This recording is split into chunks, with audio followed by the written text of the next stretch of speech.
So yun, good morning po sa ating lahat. Good morning.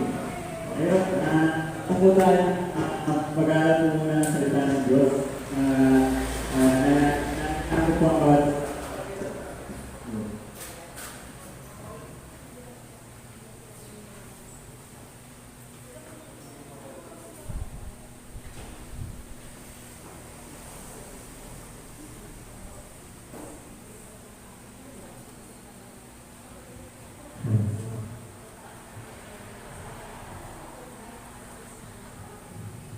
So yun, good morning muna sa ating lahat.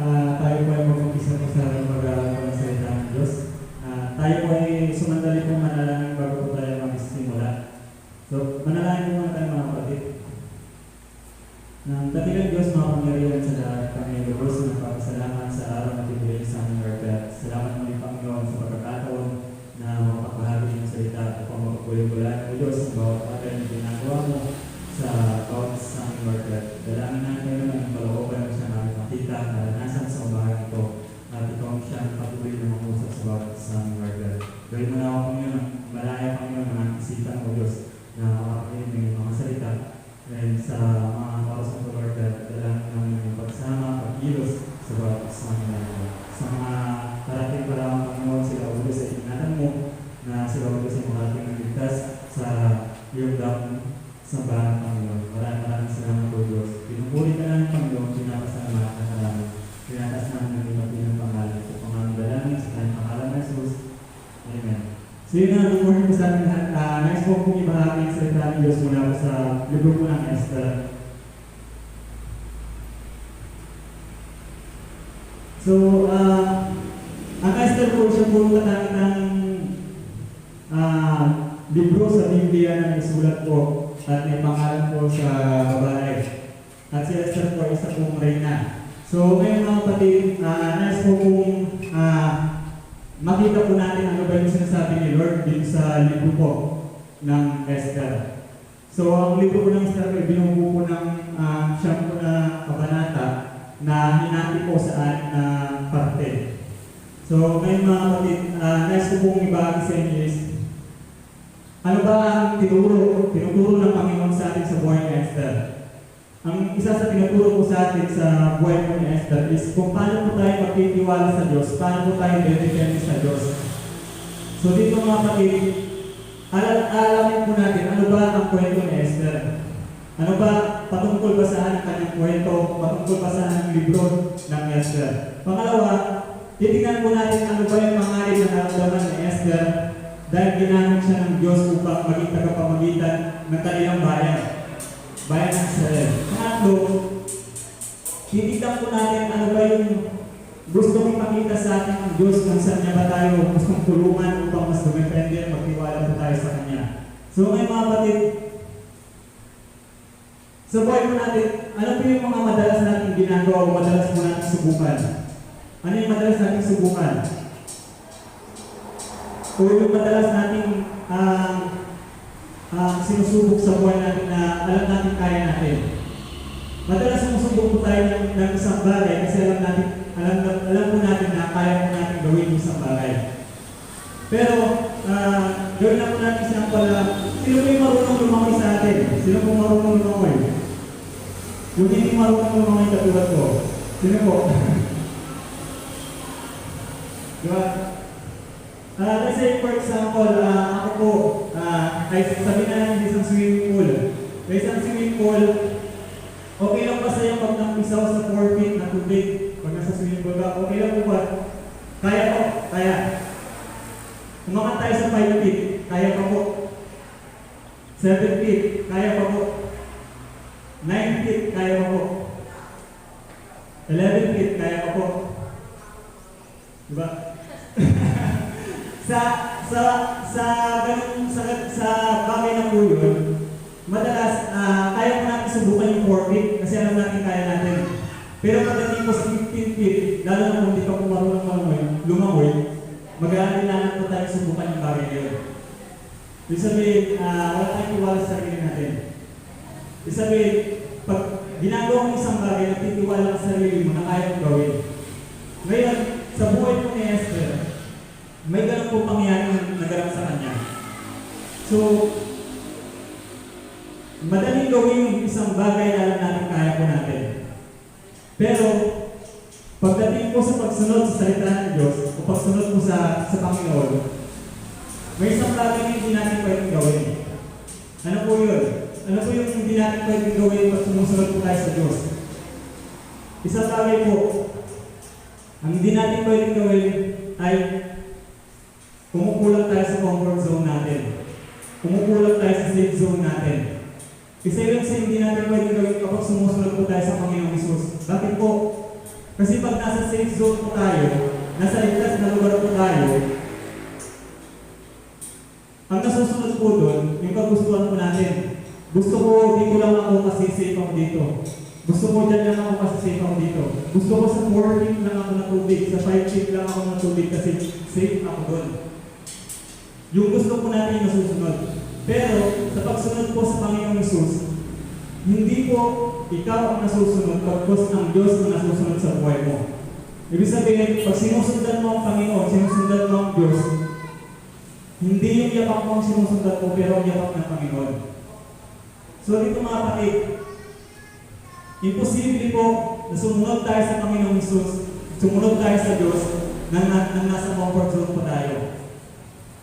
Katulad na lang po, sino po nakakilala kay Moses? Kay Moses. Si Moses po, after niya po mamatay, sino po sumunod sa kanya? Sino sumunod kay Moses? Joshua, yan. Si Joshua po yung sumunod kay Moses.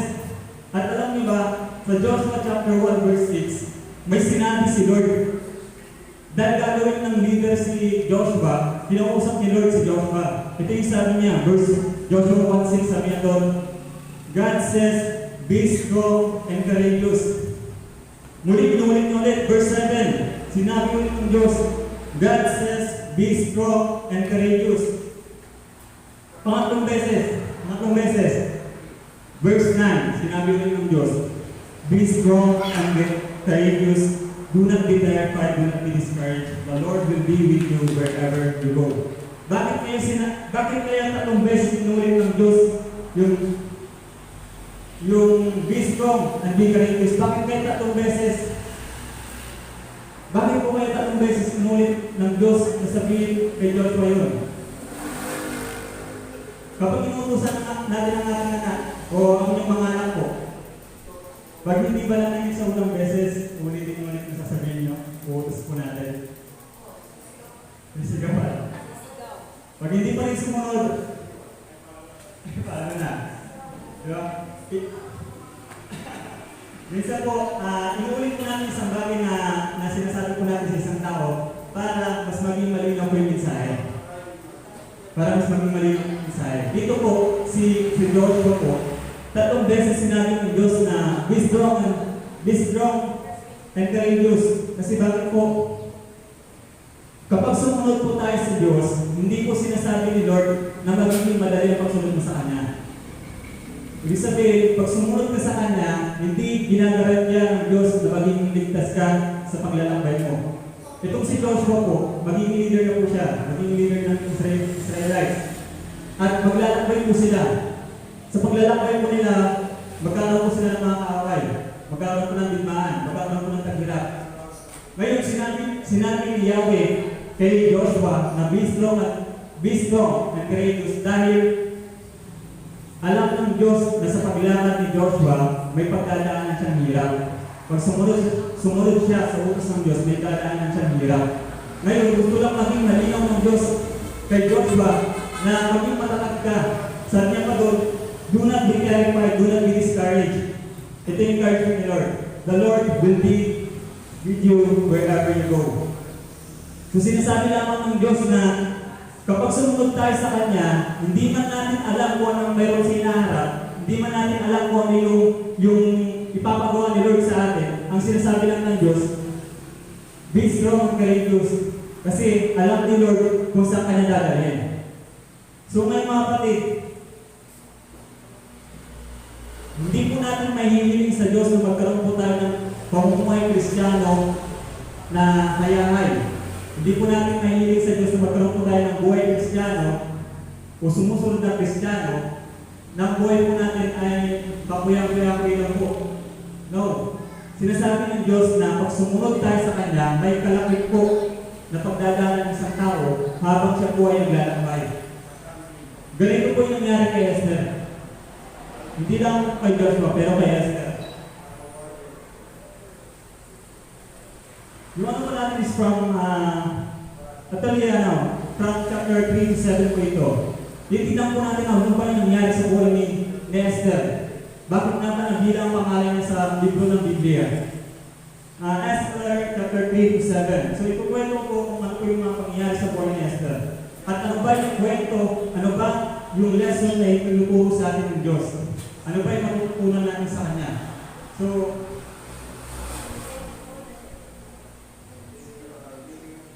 So dito nga ba nakita natin kanina na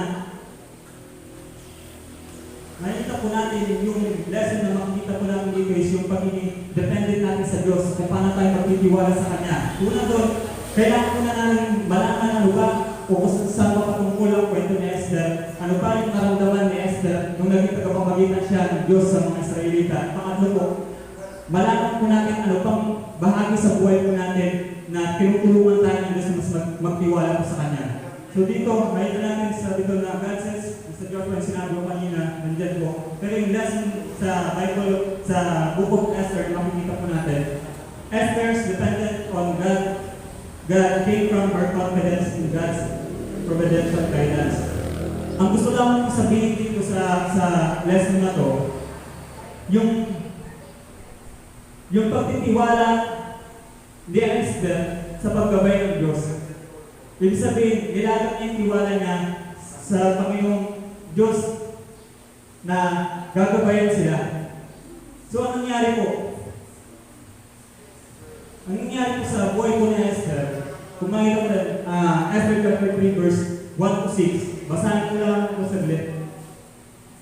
Sabi doon, chapter 3 verse 1 to 6, pagkatapos ng mga pangyayari nito, itinaas ni Haring Xerxes sa tungkulin si Haman, na anak ni Hamedata, isang Agagita. Ginawa niya itong pulong ministro, lahat ng tauhan sa bulwagan ng palasyo ay yumuyukot sa harap ni Haman bilang pagsunod sa utos ng hari. Ngunit, si Mordecai ay hindi yumuyukot. Tinanong siya ng mga tauhan sa pintuan ng palasyo, bakit ayaw mong sundin ang utos ng hari? Araw-araw ay sinasabi nila ito sa kanya, ngunit ayaw pa rin niya sumunod sa dinadahilan. Ngunit ayaw pa rin niya sumunod at dinadahilan niya siya ay isang Hudyo. Kaya sinumbong nila si Mordecai kay Haman. Nang malaman ni Haman na hindi umuyukot si Mordecai, sumiglag ang kanyang galit. Dahil dito, umisip siya ng paraan upang malipol ang lahat ng mga Hudyo sa buong kaharian. So dito po, ito po si Haman ay naging pangalawa po sa posisyon. Ibig sabihin, sa isang bansa, siya po yung naging vice president sa bansa po ng Persia. So, ang nangyari po dito, doon po sa pangunahing first 3 chapters po ng Esther, dumating po sa history po ng Israelites na sila po ay naging alila, naging alipin po ng isang bansa. Yun po yung bansang Persia. Ngayon, ang nangyari po sa kanila, mayroon po isang tao na nangalang Haman, pangalawa po sa posisyon po sa bansang Persia, at si Mordecai. Si Mordecai po ay pinsan po ni Esther. Ang nangyari po, itong si Mordecai ay hindi po lumuluhod kay Haman. Hindi siya lumuluhod kay Haman. Bagamat ito ay utos po ng hari, na kailangan lumuhod ang lahat ng nasasakumpan ni Xerxes kay Haman, sapagkat siya po ay pangalawa po sa pwesto. Ngayon, itong si Mordecai, hindi po siya lumuluhod. Ano pong dahilan? Bakit hindi siya lumuluhod? Ano pong dahilan? Siya po ay isang Hudyo. At sinasabi ni Mordecai, sa Diyos lamang ako luluhod. At hindi ako luluhod sa sino mang tao. Sa Diyos lang ako luluhod. Yung po yung paninindigan niya. So, ang nangyari po, nagalit si Haman. Nagalit si Haman kay Mordecai. Ano pong ginawa niya? Una po, umisip po siya ng paraan. Anong paraan? Gusto niya po mapatay lahat ng Hudyo sa nasasakupan niya ng Xerxes. Gusto niya pong ipapatay lahat ng Hudyo. Ngayon, bago po nangyari po yung bagay na yun, si Haring Xerxes ay may isa pong reyna. Ang pangalan niya pong Vista. Reynang Vista. Ngayon, mayroon pong isang pagkakataon na si Haring Xerxes po ay nalasing. At tinatawag niya ang kanyang reyna, si Reynang Vista. At ang ginawa ko ni Reynang Vista, hindi niya po tinanggap o hindi niya po pinaunakan yung imbitasyon ni Haring Xerxes. Ang nangyari po, napahiya yung hari. Kaya ang ginawa ni Haring Xerxes, tinanggal si Reynang Vista sa posisyon na nagbukas ng pagkakataon upang magkaroon ng bagong reyna. Nagkaroon po ng audition. Binibining ipapatay ni Haman. Ang ipapatay po ni Haman sa loob po ng isang araw. Ang ipapatay ni Haman ng mga Hudyo ay aabot po ng 15 million. 15 million na Hudyo ang ipapatay niya sa loob ng isang araw. Lahat po ng Hudyo, wala po silang ititira. Yung po yung mahirap, yung pagsubok na pinagdadaanan po ng mga Israelita that time. Ngayon, ang nangyari, nalugdok na si Esther sa posisyon. At ito po yung naglalarawan kay Haman. Kung makita niyo po ito yung naglalarawan kay Haman, kung anong klaseng tao siya. There are 6 things the Lord hates. 7 are detestable to Him. Haughty eyes, a lying tongue, hands that shed innocent blood, a heart that devises wicked schemes, feet that are quick to rush into evil, a false witness that pours out lies, and a man who seeks dissension among brothers. Sinasabi dito ng Panginoon na itong si Haman ay isang taong mapagmataas. Hindi lang po mapagmataas, sinungaling. Hindi lang po sinungaling. Gumagawa po siya ng isang bagay na ipapakahabang po ng ibang tao. So lahat po ng bagay na kinakagalit po ng Diyos ay nakay Haman. Nasa kanya na lahat. Nasa kanya na lahat ng kinakagalit ng Diyos. Ganito po si Haman. Ngayon, dahil gusto niyong papatay ni Haring Haman ang buong Israelita, ang buong Hudyo, ang nangyari po, ang pinsan niya po si Mordecai, ang ginawa niya po, dahil sa sobrang takot, sa sobrang lungkot, alam niyo ba anong ginagawa nila pag malungkot sila, pag may pinagdadaanan sila? Ang ginagawa po nila, tinatanggal po nila yung maayos ng damit nila, tinatanggal po nila yun, pinupurit po nila yun, at pinapalit po nila damit pangbuksa. Hindi na po sila nagdadamit ng panguksa. Ang ginagawa po nila na naglalagay po sila ng abog sa ulo nila. Nalalagyan po nila ng abog sa sarili nila. Ano po yung sabihin nun? Yung po ay papapakita ng pagbabago po nila. Na sila po ay nanggaling sa labok at babalik po sa labok. Ganun po yung pagluluksa po nila. Pero ang nangyari po, hindi po tulad ngayon, pag nagluluksa po tayo pag may namatay na. Nagluluksa po tayo pag may namatay na. Pero sa panahon po nila, nagluluksa po sila bago mangyari ang isang bagay. So dito, naglibot si Mordecai sa buong kaharian. Sinabi niya, ang papatayin niyong mga Hudyo ay inosente, walang kasalanan. So dito, nalaman ni Reynang Esther na yung mangyayari sa mga Israelita.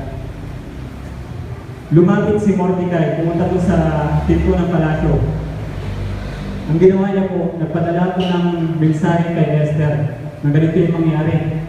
Ipapapatay lahat ng Hudyo sa loob ng isang araw. Iparating mo sana sa inyong hari na huwag sana mangyari ang bagay nito. Alam niyo ba, sa bawat sulat po ng hari, sa bawat batas po ng hari, pag naisulat na po yun, natatakan na po yun, hindi na po pwede gawin. Ibig sabihin, pag piniraman na ni pastor yung isang bagay, hindi na po pwede gawin. Pag may piniraman ka na isang bagay, hindi na po pwede gawin. Ganun po yung utos ng hari. Hindi na po pwede gawin. Pinagutos sa buong nasasakapan niya na ipapatay ng mga Hudyo.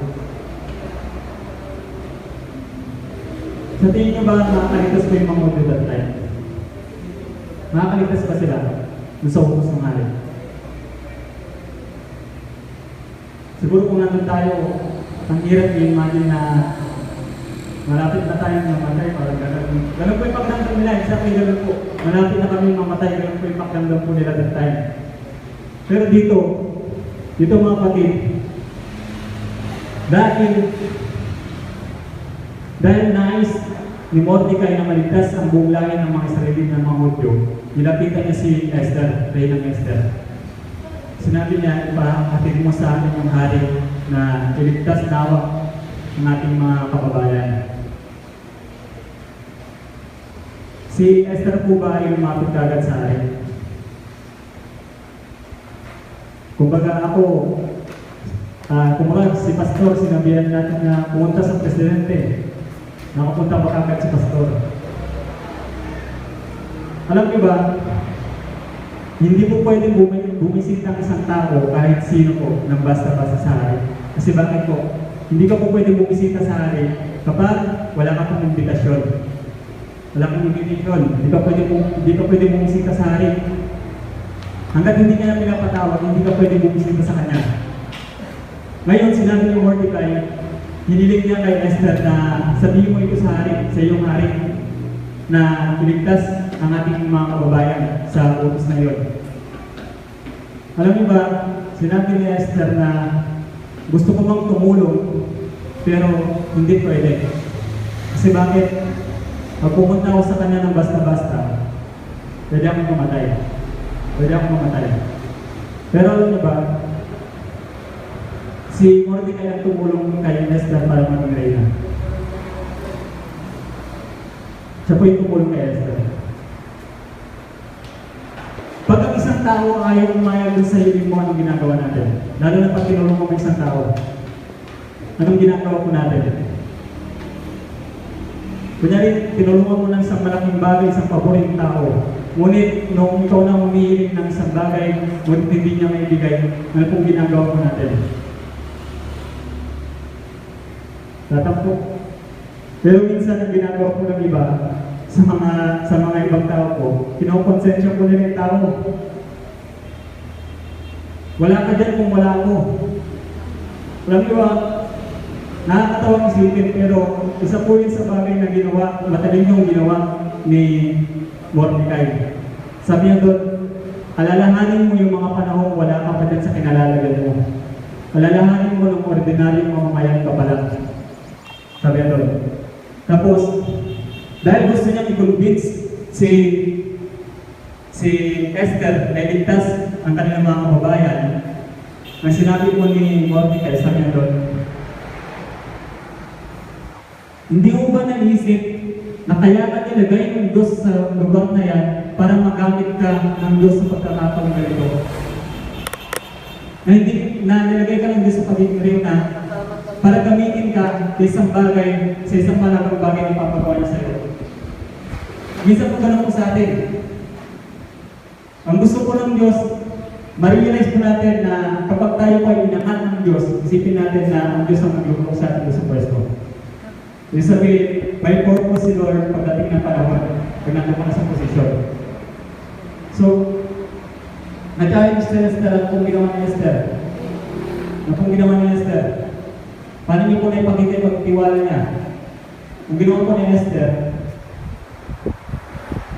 dahil naaawa siya sa kanyang mga kababayan, natatakot rin siya sa buhay niya.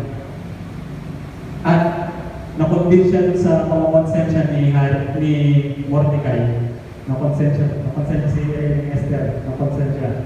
So, ang nangyari po, pupunta ako sa hari, sabi niya. Pupunta ako sa hari kahit mamatay pa ako. Gagawin ba natin yun? Pupunta ako sa hari kahit mamatay ako. Isa po babae si Esther. Pupunta ako sa hari kahit mamatay ako. Pero hindi po basta-basta ganun yung ginawa ni Esther. Hindi po siya bara-bara. Dahil si Esther po ay matalinong babae. Si Esther po ay matalinong babae. Pangalawa po, may takot siya sa Diyos. Ang ginawa po ni Esther, bagamat sinabi niya pupunta ako sa hari kahit mamatay ko, ang una niya pong ginawa, inutusan niya lahat ng mga audio. Mag-ayuno kayo, mag-fasting kayo. 3 days and 3 nights. Mag-fasting kayo, 3 days and 3 nights. Ano po ibig sabihin nun? Paano niyo po na ipangkita yung pagtitiwala niya sa Diyos kung sinabi niya, mag-ayuno kayo for 3 days and 3 nights. Ano po yung ibig sabihin nun? Paano niyo po na ipangkita na nagtitiwala siya sa Diyos? Sa paano parang po? Paano niyo po na ipangkita ang pagtitiwala niya sa Diyos nung sinabihan niya mga Israelita na mag-ayuno kayo for 3 days and 3 nights? Sa paano parang po? Ano pong dahilan? Kung yung dahilan bakit may pakita ni Esther yung pagtitiwala niya sa Diyos. Si Esther po ay maganda. Si Esther po ay maganda. Matalino. Kahalihalina. Kaakit-akit kababae. Ganun po, pang Miss Universe yung itsura ni Esther. Kung iisipin po natin, pwede pong gamitin ni Esther yung ganda niya. Pwede pong gamitin ni Esther yung pagiging matalino niya. Pwede pong gamitin ni Esther yung pagiging reyna niya. Para kausapin yung hari. Pero hindi niya po ginawa. Imbis na gamitin niya kung anong meron siya, ginamit niya yung pagtitiwala niya sa Diyos. So ganun din po sa atin. Pinapakita lang po nung sinasabi lang po ng Diyos natin na bagamat hindi natin alam kung anong mangyayari, ipakita po natin yung pagtitiwala natin sa Diyos. Ibig sabihin, umakbang tayo na mayroong pagtitiwala sa Diyos. Ganun po yung ginawa ni Esther. Bagamat siya yung mamamatay, at mamamatay talaga siya kung lumapit sa hari,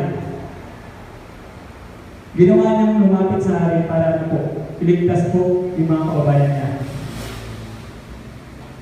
Ano po nangyari kung lumapit siya kay hari ng Xerxes?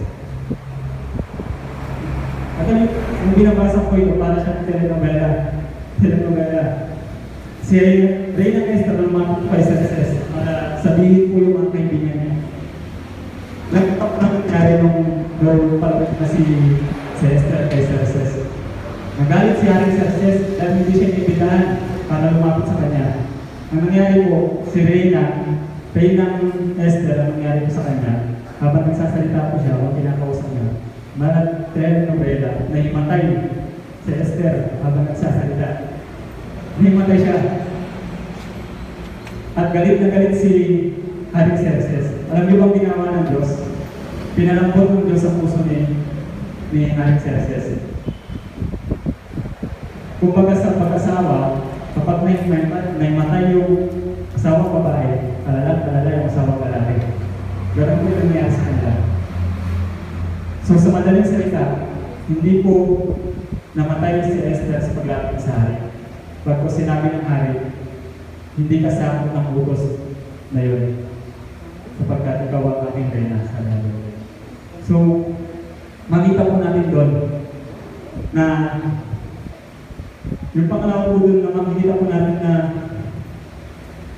si Esther po, yung pagtitiwala niya po sa Diyos ay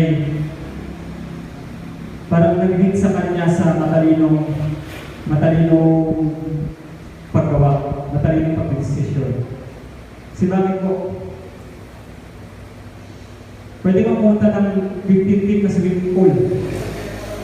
Pwede kang pumunta ng 15 feet na swimming pool. Pumunta ka sa 15 feet na swimming pool, hindi ka marunong lumangoy. Ganun po yung ginawa ni Esther. Pumunta ka sa 15 feet na swimming pool. Though, kamamatay niya po, kung gagawin niya, ginawa niya po, dahil gusto niya pong ligtas yung mga kababayan niya. Ilang po yung kababayan niya? 15 million. Halos pumunto na ilang ba yung po ni Pangulong Duterte? Mapag ng 16 million buwata, 16 to 17 million. So dito nakita po natin si Reynang Esther, ginamit niya po yung sarili niya. Ginamit niya po yung sarili niya para maligtas yung mga kababayan niya. Ngayon, nagtitiwala ba siya sa Diyos? Opo, nagtitiwala ba siya sa Diyos? Ngunit, ang pagtitiwala po ng isang tao ay hindi po masusubukan kung hindi po darating ng isang pagkakataon na magagamit mo yung salitang pagtitiwala. Minsan po tinuro ko sa mga young people na hindi mo malalaman ang kalaga ng pag-ibig kung wala ka sa sitwasyon para umibig. Hindi mo malalaman ang pagpapalaga sa pasensya kung hindi ka susubukin ng Diyos sa isang sitwasyon. Ngayon, ganoon din po sa pagtitiwala. Kung hindi tayo dadalhin ng Diyos sa isang sitwasyon na magpapakita po natin yung pagtitiwala natin sa Kanya, hindi po natin magagamit yun. Hindi po natin magagamit yung salitang tiwala. So, ganoon po yung nangyari kay Esther. Ang nangyari po, sa pamamagitan po ni Esther, naligtas po ang mga Israelita.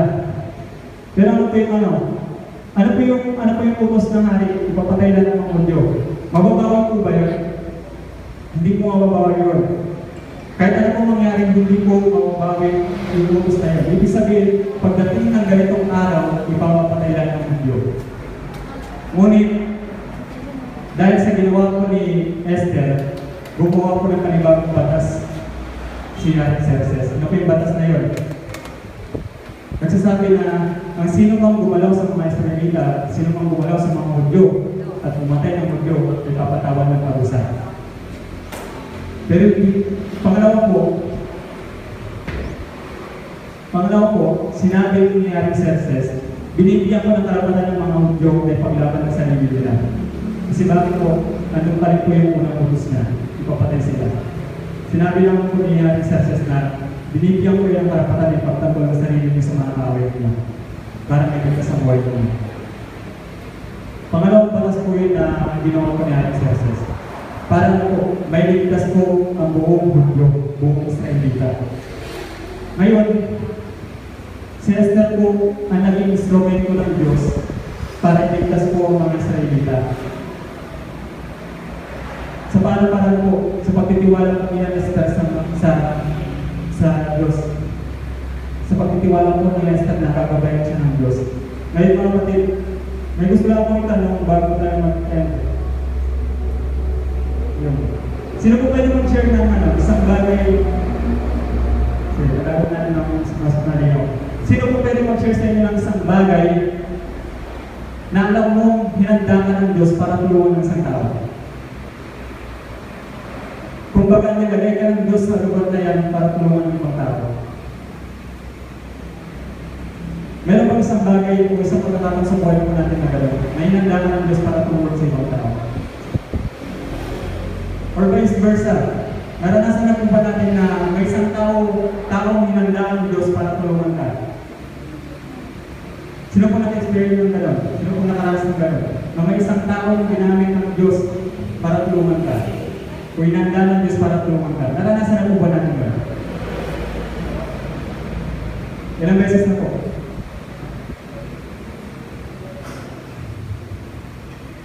Community pantry. Community pantry.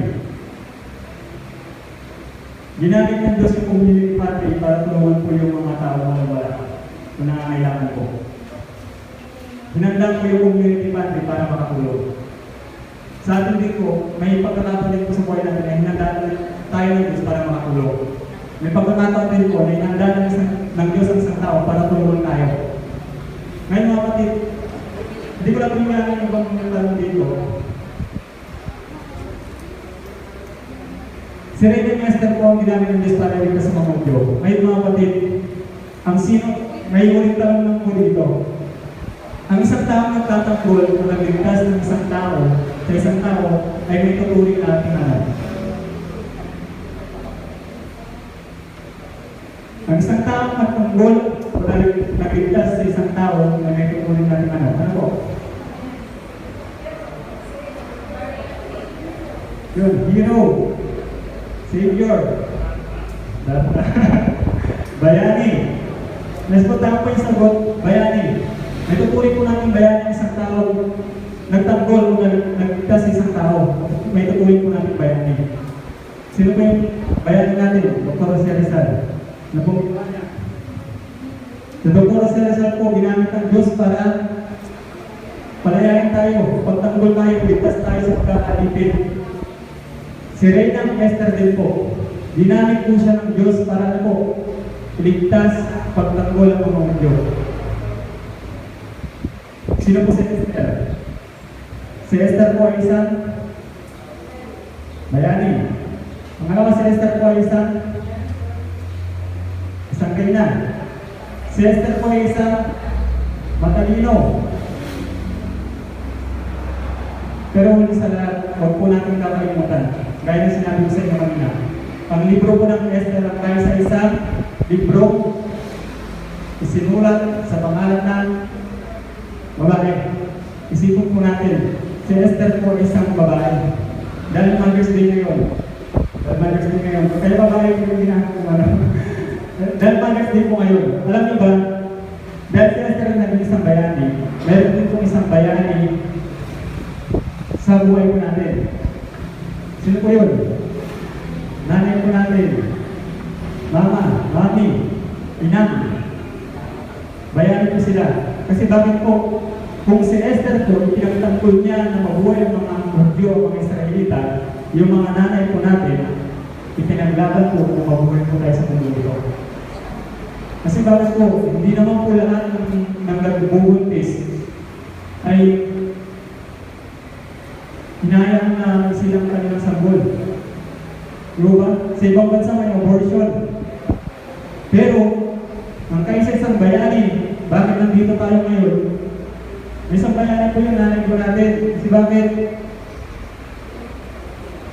Although nakakatakot po yung pagbubuntis, sabi natin nakakatakot po lalo na sa mga anak, hindi po pinayagan ng nanay po natin, ng ina po natin, ng nanay-tatay natin. Nanay-tatay po kasi hindi po is nanay na tatay pa. Para mabuhay po tayo sa mundo dito. Although nakakatakot po yung pagbubuntis, nakakatakot po yung mga anak. Pero hindi po hinayaan ng isang magulang na hindi po mabuhay ng kanyang anak. Ganun na ganun po yung ewan ko lang kung nararamdaman nyo ba nanganak po kayo. Pero siguro, inisip po natin na si Lord ang bahala. Si Lord ang bahala. Alam ko na mabuti ang plano ng Diyos. Ganun din po sa mga Hudyo, mga Israelita. Ginamit si Esther na isang babae. Si Lord ang bahala. Nakakatakot ang pagdadaanan po nila. Pero, ano po nangyari? Dahil ginabayan sila ng Diyos, nabuhay ko yung mga Israelita yung mga Hudyo. Sa mga magulang din po natin, sa mga nanay po natin, sa mga ina, sa mga nanay, sa mga sa inang, pag-ano, na lola, na may isang instrumento na ginamit ng Diyos, nanay, para may sila po tayo sa mundo ito. Sila po yung isang bayani na ginamit ng Diyos. Sila po yung nanay na nagtiwala sa Diyos na darating po ng panahon, pagkalipas po ng 9 months, ay ipapanganak po ng isang sanggol, ipapanganak po ng isang buwan. So, mga kapatid, dahil po ba mga nanay, mga ina, mga nanay, at dito, salamat po dahil po yung mensahe ng Diyos sa atin. Magtiwala po tayo ng higit sa Kanya araw-araw po. Katulad na lamang po ng pagtitiwala ng isang magulang na may sisilang na po ang kanyang sanggol. Ganun din po sa atin. Isang bayani, atin po yung nanay po natin. Isang babae, si Reyna Esther, na ginamit ng Diyos para maitas ang marami. Ngayon, isang babae, ginamit ng Diyos para magsilang ng isang buhay. So, mga kapatid tayo natin tumayo.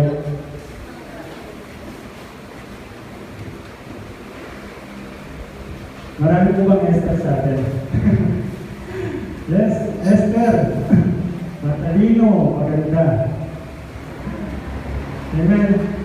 So yun, ipanalangin natin sa Diyos na i-bless niyo po itong buwan ito as we celebrate Mother's Day na pagpalaya pa natin mga magulang, mga nanay na luwalo sa atin. So manalangin po tayo na dakilang Diyos mapagkilala sa lahat. Kami lubos na nagpapasalamat sa iyong mga salita Panginoon sa buhay ni Esther Panginoon.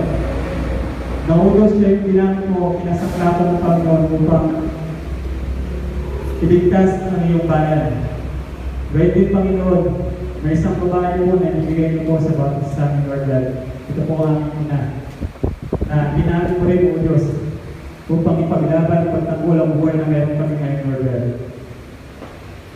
Sa araw mo ito, Panginoon, as we celebrate Mother's Day, Panginoon, panalangin namin, O Diyos, na pagpalain mo na, O Panginoon, ang mga nanay po namin, magulang po namin, na sila, O Diyos, ay patuloy mo pa rin gamitin bilang ehemplo ng pagtitiwala, bilang ehemplo ng pananampalataya, bilang ehemplo ng isang mabuting magulang, bilang ehemplo ng Diyos ng buhay. Lord, salamat po Diyos sa iyong ginawa at patuloy na gagawin sa buhay po namin, Lord. At patuloy ka namin hahanapin mo Diyos sa araw-araw na namin pong buhay. Lord, umaasa kami, Panginoon, na sa araw na ito mo Diyos, habang kayo na nagkatipon sa lugar na ito, babas-basan mo ang bawat tainga, Panginoon, ang bawat pusong makapakinig ng iyong mga salita. Mga salita, Panginoon, ang bibigay ng pag-asa. Mga salita, Panginoon, na magdudulot ng higit na pagtitiwala namin sa iyo, Diyos. Mga salita, Panginoon, na magtatanim ng higit na pananampalataya namin sa iyo, Diyos. Lord, i-bless mo ang bawat isa sa amin, Lord God. Kami po ay maasa sa iyong gagawin, sa iyong revelation, sa iyong kapangyarihan, Panginoon. Bless us, Lord God. Bless us with your words, with your presence, and with your power, Lord God. Maraming salamat, Panginoon.